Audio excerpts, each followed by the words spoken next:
Welcome back, guys. I decided to do a little kind of video series on kind of profiling the different useful plants to grow here in Florida. And I don't know how long this is going to be, how many videos I'm going to make, but I'm going to kind of go over and show and kind of talk about the plants that are easy to grow here. You'll get a good bang for your buck from these plants. So I'm going to start with probably one of the easiest, if not the easiest, to grow in Florida. You don't have to have good soil. You don't have to have, it can grow in any climate. It can handle drought. It can take a lot of water. You don't really need to fertilize it a whole bunch, if any. And that is cassava. This is, oh, look at there. There's a ladybug on this cassava. This, I'm not sure. There are different types. There's a sweet cassava, and I don't know, do they call it a bitter cassava? I'm not sure. But the sweet cassava is the one that, everyone's after as far as eating goes, because it has a better flavor, and it has a smaller amount of the cyanidic compound that is in cassava. Yes, that's one of the things with cassava, is the cyanidic compounds. It's all in the plant. It's in the leaves and it's in the roots. But when you cook them, it gets rid of that. It breaks it down. So you have to cook it. I don't know if it's, basically you have to cook it until it's like a potato. You cook it until it's tender. But make sure before you cook cassava that you look it up, because you don't want to cook it wrong and then you're going to have gut problems. Now, cassava root is not necessarily super extremely nutritious per se. It's high in carbs because it can be used interchangeably like a potato, and it can also be used to another name for cassava is yuca, Y-U-C-A. That's what they usually call it in the Caribbean islands, like Cuba and stuff like that. Puerto Rico, they call it yuca. If you've ever eaten at a Cuban restaurant, they have, a lot of times, you'll see an offering of yuca fries. That's what it is. It's the root of the cassava plant, also called yuca, and they will cook it to where they get the cyanidic compound out. Then they will cook it again as fries. They'll cut it up, cook it again as fries. And usually they're pretty big, kind of like a steak fry, like the big, like potato wedge type thing. And so that's one way you can just cook it up and mash it up like mashed potatoes. You can cook it and then spread it out on like if you have a dehydrator, and you could actually make cassava flour. A lot of products now are being made with cassava flour. A lot of your gluten-free and grain-free options are being made with cassava flour now, because it's easy to grow. I mean, they grow cassava a lot in a lot of African countries, in Latin American countries, because it's so easy to grow. And it does not take much effort to grow it, and it really doesn't, pests don't really bother it because of the cyanidic compound in it, because it's, like I said, it's also in the leaves. So if the pests were to eat the leaves, it would kill them. So you're pretty much, this thing will go all summer long. Featured this, well, I've talked about cassava and shown it on my channel before, but I haven't really featured it and gone in depth. This thing will get 12, 13, 14, maybe even 15 feet high if you let it go. And it, so they can get very large, and the roots they're like a big, long, thick root. I'm going to dig this one out because I don't want it here anymore, and I'll show you. But they, as long as the roots are in the ground, this plant will always survive.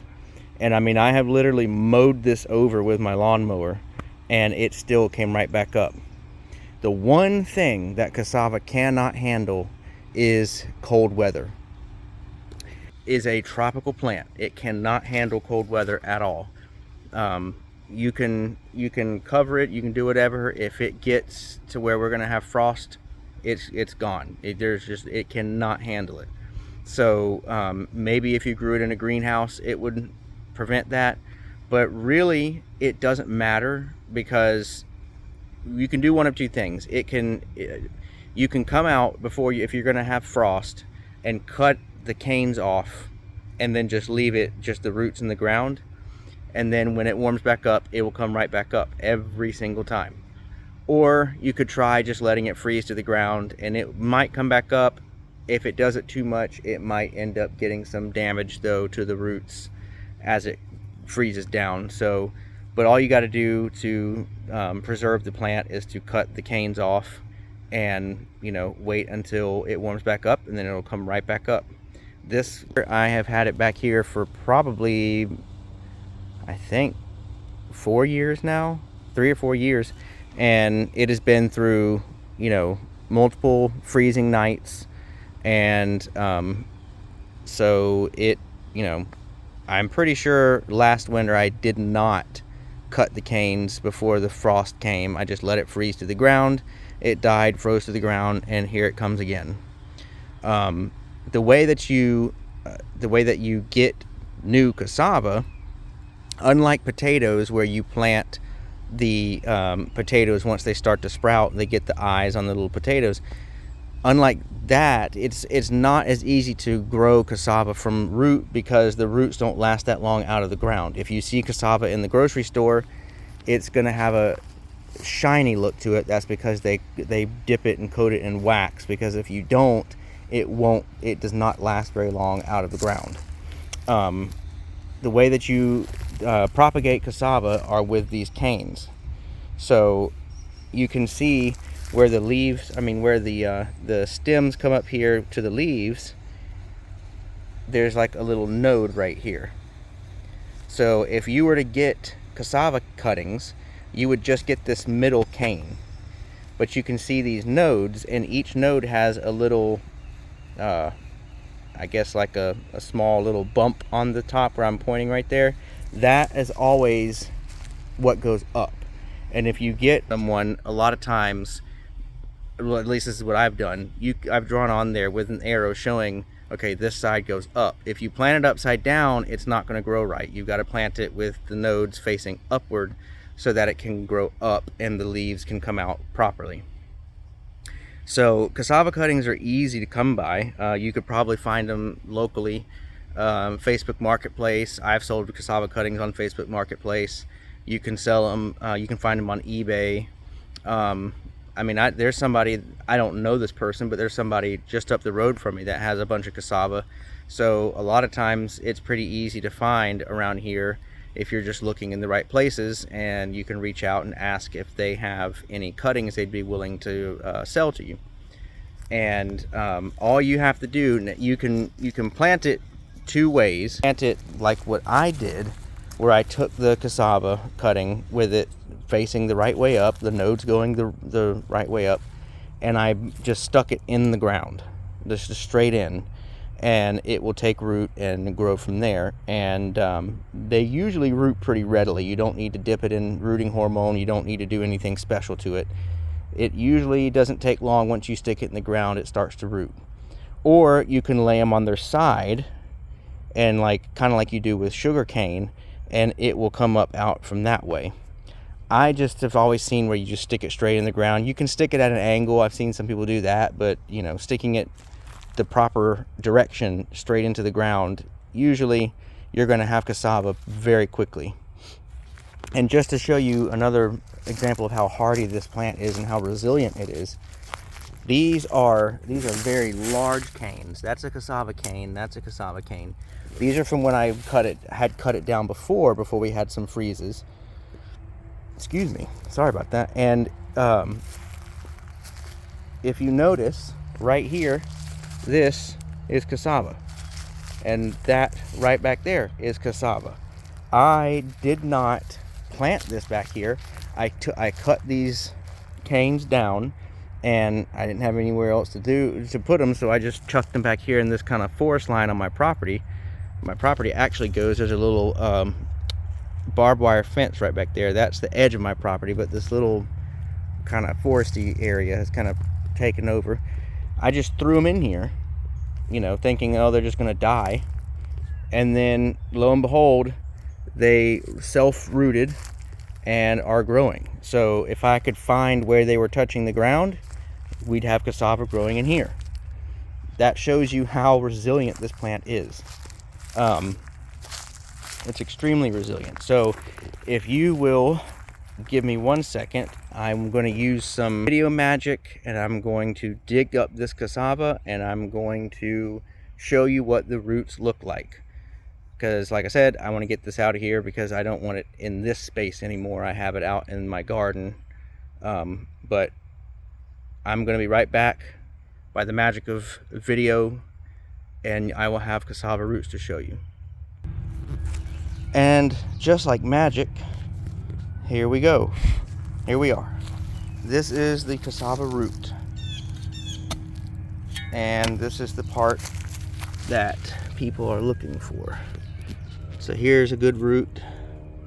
Here's some smaller ones here that didn't do as well, but here's a big one here. There's a big one here. You can see the inside there. I must have broken that off. It's kind of got that white starchy potatoy look. This is what, and you would cut these off, and then you have to peel it. There's a kind of a rough peel on the outside here.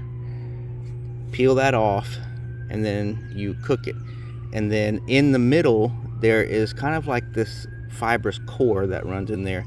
So after you cook, a lot of times people would cook them twice. They'll cook them for like half an hour, then they'll kind of cut them up a little bit. You can get that fibrous core out, and then they'll cook them again. But yeah, this is a nice thick one here. Yeah, this is what people are looking for.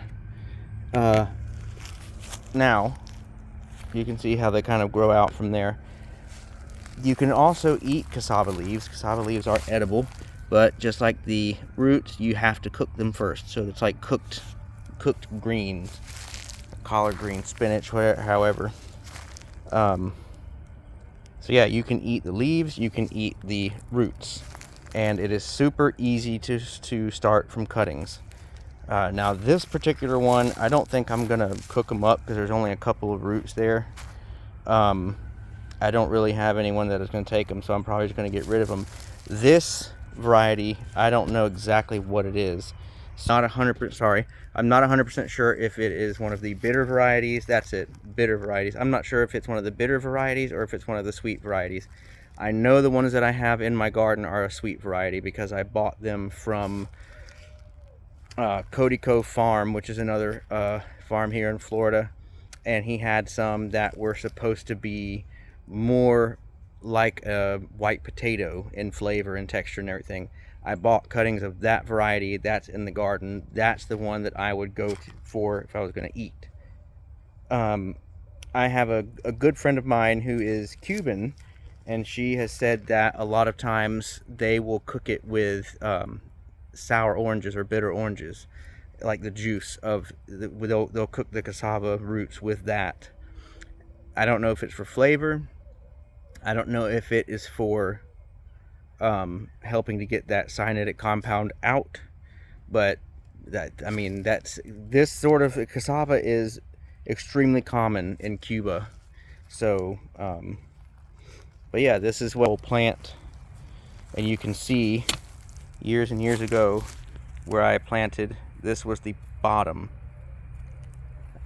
I don't know if you can hear those owls in the background, but this is the bottom right here where I had just stuck it in the ground. Now over time it's gotten a lot bigger and thicker because it was more like this when I got it.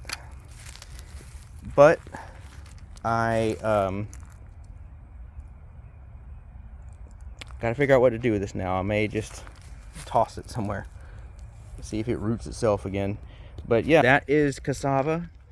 It is, I mean, seriously, if you want something that's just going to get you something to eat quickly, now you do have to prepare it right, But if you want something that's going to get you something to eat quickly, and that's not going to take a lot of time, a lot of effort, stuff like that, get you some cassava. Go online and look for some cuttings, and I'm telling you, it will be worth your while. Now, I don't know if it's just maybe I have issues, or I don't know, but if I eat too much cassava, it can mess up my stomach. So I don't know if it's, you know, the roots are pretty high in fiber. So that's one thing to just keep in mind. But yeah, it is extremely easy to grow, and it is one of those things that you can get several cuttings, you'll have a lot to eat. And every time you harvest it, all you have to do is take cuttings off of what you harvested and replant it, and you'll have more cassava. It's like a never-ending cycle. I will say, if you do water it regularly and you do feed it, that it will produce more and bigger roots. But if you don't, as you can see, because this one over here, I never water it, I never do anything to it, you can still see that I've gotten roots from it. So I would be able to have food if I needed it right here. So yeah, I had to feature cassava first, even though there are a lot of different plants that grow very well here. I had to feature cassava first because it is just so stupid easy to grow here, and you don't have to worry about if your soil, my soil is horrible, but it grows with no problem. So that is the first plant up on the profile, the list of plants that you need to grow in Florida. Stay tuned, because there are going to be many more. Like I said, I don't know exactly how many, but there are going to be many more. And yeah, that's it for now, and I appreciate everyone watching. Please don't forget to comment, and don't forget to subscribe and share this. And I will see you next time with my, not in any definitive order, second Florida crop that's stupid easy to grow. Take care.